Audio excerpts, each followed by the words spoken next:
हौजिक अखोई कना सेम सारगा लेगे कना सेम सारगा लेगे कुकी ना हयेंग हंगसी तांग निपान सिदा मणिपुर दा लेरिबा कुकी एरिया सिंग कुकी जोमी की एरिया सिंग सिदा मणिपुर नत्रे सेपरेट एडमिनिस्ट्रेशन फंगे ना लाउथो अनि अदुगा नुमित सिदगी अखोई वायलेंस हिंसा की दम चतबा होरनी मैतै दा नोंमै कापनी हाय ngasi फावदा एमएलए कनान वांगांग को लेग्रे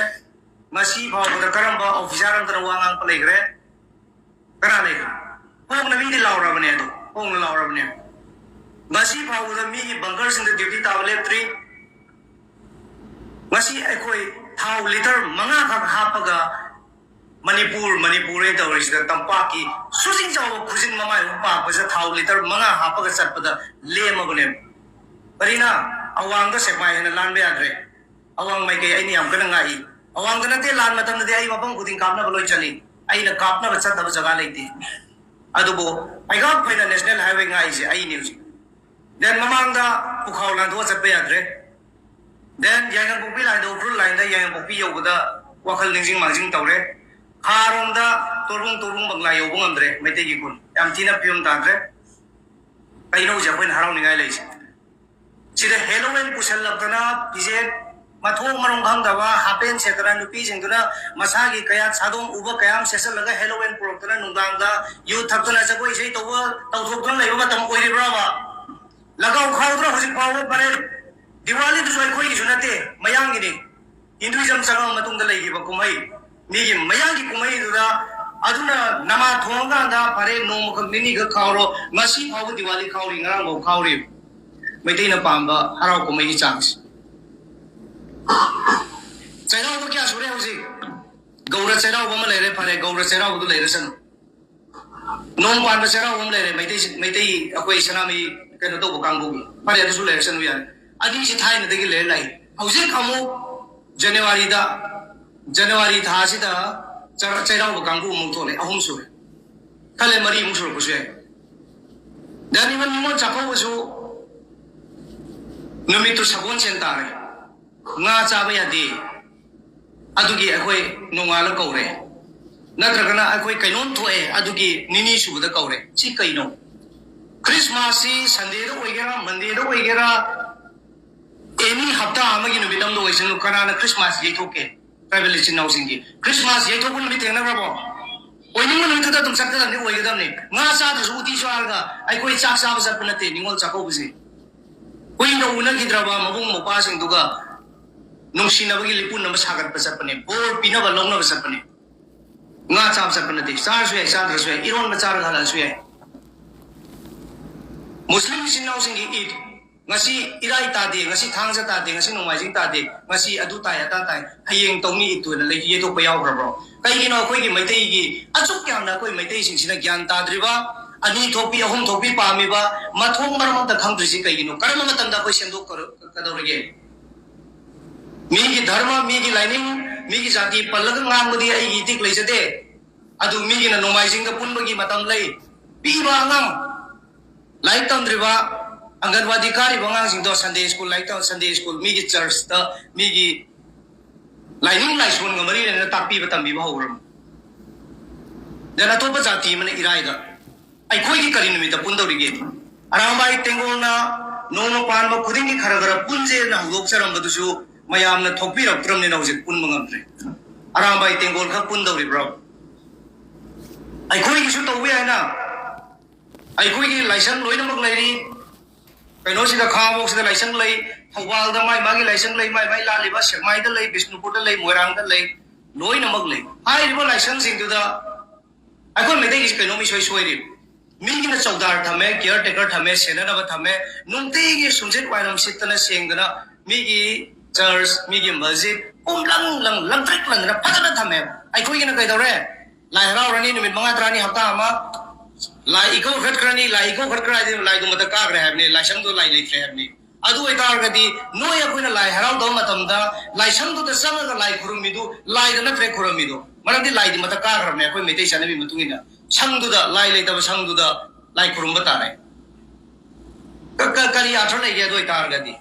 ai khoi gisu chौदार थंबय ai केयर टेकर थंबय ai मफम लाइसेंस खुदिंग की कम्युनिटी हॉल अचौबा फजबा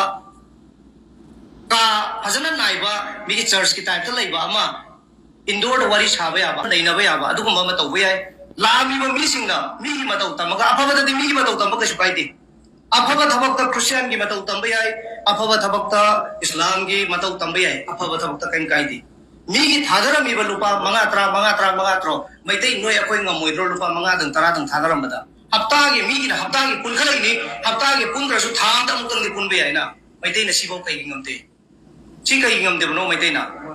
मसी कुकी कैसु लेतबा मिनाय नाइथांग जिंजिना खुलाई अफब पायर गांदा आई कोइदगी हेना फब खुलाई पायर गांदा आई कोइदा मैतै दा लादा कुंगा मिसे काइदे पैसानो मिगी चर्च ता लेरिबा मिगी क्रिश्चियन की चर्च ता लेरिबा चर्च तो जिंगन खारग लेरमजु फकलोंग न खारग लेरमजु पटलग लेरमजु मिगी सेविंग दु लेफ्ट न तौबनिना इन टर्म्स ऑफ करोर्स दा रुपा करोड़ दा ले अदुना पैसा लेरदी लांथिंग न बलाइरे रो यारे पैसा लेत्रगदि कोई कैम याद्रे हजे लान कापे खलजी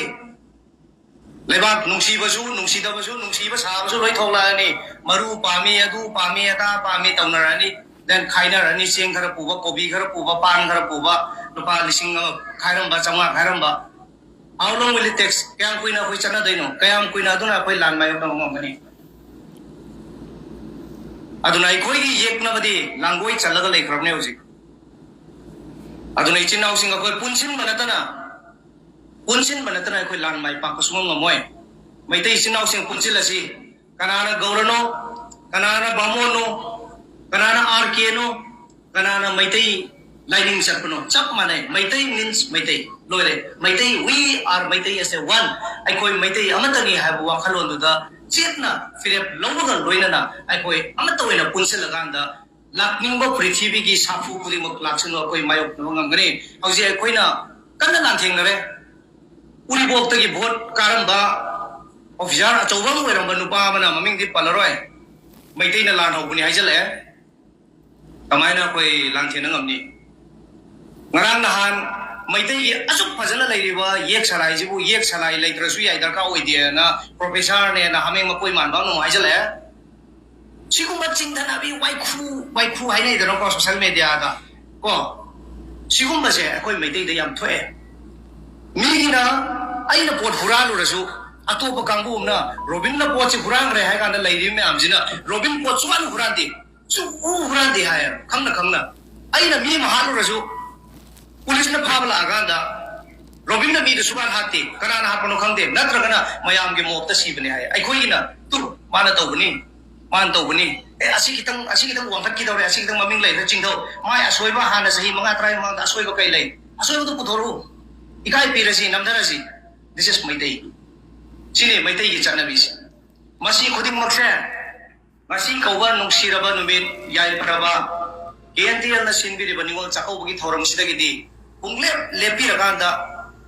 असिगुमलबा चिंथनाबा लिंजेन मानदबा अमना अमबु येंसनबगी थबक खुदिंग मक्से मसी लोइसलसि अदुगा अखोय इरम खुदिंग मक्ता मायोक ननबा सेम सासी अंगम लेवल दा अदुगा अखोयगी इनात अखोयगी लाइनिंग मुट खरबगांदा अखोय जाति मुटकनी अखोय कनामतना नोंमैना कापगा हालगा लोइसलोय